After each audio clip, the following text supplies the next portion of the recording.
بسم اللہ الرحمن الرحیم۔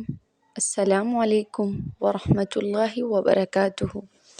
سوال ہے، اگر عشاء کی نماز میں سنتیں اور نوافل نہ پڑھیں، چھوڑ دیں تھکاوٹ کی وجہ سے یا کسی بھی اور وجہ سے، کیا گناہ گار ہوں گے؟ عشاء کی نماز میں 4 فرض اور 3 رکعت وتر پڑھنے سے نماز ہو جائے گی یا پھر سنتیں اور نوافل پڑھنی پڑیں گی؟ دیکھیں، عشاء کی نماز میں ٹوٹل جو ہیں 17 رکعت ہیں، یعنی 4 رکعت سنت موقدہ جو فرضوں سے پہلے پڑھی جاتی ہے، پھر 4 رکعت فرض، پھر 2 رکعت سنت موقدہ، پھر 2 نفل، پھر 3 رکعت وتر واجب، پھر آخر میں 2 رکعت نفل۔ اب ان میں جو سنت غیر موقدہ اور نفل ہیں، ان کو اگر آپ پڑھ لیں تو آپ کو ان کے پڑھنے کا بہت اجر و ثواب ملے گا۔ اگر آپ ان کو چھوڑ دیتے ہیں تو آپ کو کوئی گناہ گار نہیں ہوں گے اور دوبارہ بھی آپ کو ان کی قضا نہیں کرنی پڑے گی۔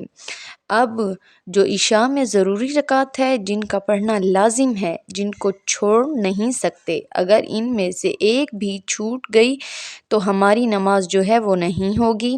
وہ یہ ہے 4 رکعت فرض، 2 رکعت سنت موقدہ، 2 رکعت وتر واجب۔ اب فرض تو فرض ہے، ہم سب پر کسی صورت میں معاف نہیں ہے۔ اب جو ہے سنت موقدہ ہے، ایسے شخص کے بارے میں علماء کرام فرماتے ہیں کہ جو بھی شخص سنت موقدہ ترک کرتا ہے یا چھوڑ دیتا ہے تو ایسا شخص قابل ملامت ہے۔ یعنی چھوڑ دینا یہ نہیں ہے کہ وہ بیمار ہو یا مجبور ہو بنا کسی عذر کے، تو ایسے شخص کے لیے خطرہ ہے وہ کل قیامت کے دن رسول اکرم صلی اللہ علیہ وآلہ وسلم کی شفقت اور شفاعت سے محروم نہ رہ جائے۔ تو سنت موقدہ کو بغیر کسی شرعی عذر کے ترک کر دینا یا چھوڑ دینا یہ قابل ملامت ہے، اس کو چھوڑ دینا گناہ ہے، ان کی پابندی کرنی چاہیے پڑھنے کی۔ ہاں، اگر کبھی کبھار کسی کی مجبوری کے تحت چھوٹ جاتی ہے تو کوئی حرج نہیں ہے، یعنی کبھی کبھار اس کو چھوڑ دینے کا معمول نہیں بنائیں۔ سنت موقدہ کو چھوڑ دینے کا جان بوجھ کر اس کا چھوڑنا گناہ ہے۔ اب 4 رکعت فرض، 2 رکعت سنت موقدہ اور اسی طرح 3 رکعت وتر واجب۔ یہ جو وتر ہیں آپ رات کے کسی بھی وقت پڑھ سکتے ہیں، یعنی پوری رات سے لے کر طلوع فجر سے پہلے تک وتر آپ ادا کر سکتے ہیں۔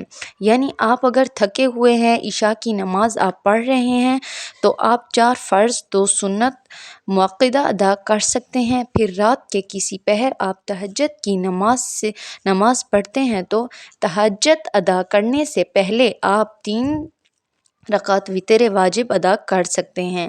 اب یہ ضروری نہیں ہے کہ کوئی تھکا ہوا ہو عشاء میں پوری 17 رکعت ہی پڑھے، یہ لازم نہیں ہے۔ کسی شخص نے نماز پڑھنی ہوتی ہے تو پھر وہ سوچتا ہے 17 رکعت ہیں، لمبی نماز ہے، میں تھکا ہوا ہوں، تو اسی وجہ سے وہ ساری نماز ہی چھوڑ دیتا ہے، فرض نماز بھی چھوڑ دیتا ہے، وتر واجب بھی چھوٹ جاتے ہیں، اسی طرح اس کی سنت موقدہ بھی چھوٹ جاتی ہے اس لمبی نماز کے چکر میں۔ تو ایسا نہیں کرنا چاہیے، یہ بہت غلط بات ہے۔ لازم نہیں ہے کہ آپ 17 رکعت ادا کریں، آپ نماز کو مختصر بھی ادا کر سکتے ہیں۔ آپ 4 فرض پڑھ لیں، 3 رکعت وتر پڑھ لیں، 2 سنت موقدہ پڑھ لیں، عشاء کی نماز کو مختصر کر لیں، لیکن ان رکعت کا ادا کرنا آپ پر لازم ہے۔ 4 فرض، 3 رکعت وتر اور 2 سنت موقدہ۔ مجھے امید ہے کہ آپ کو یہ نماز کا طریقہ سمجھ میں آ گیا ہوگا۔ اللہ تعالی ہم سب کو نماز پڑھنے کی پابندی کرنے کی توفیق عطا فرمائے۔ آمین ثم آمین۔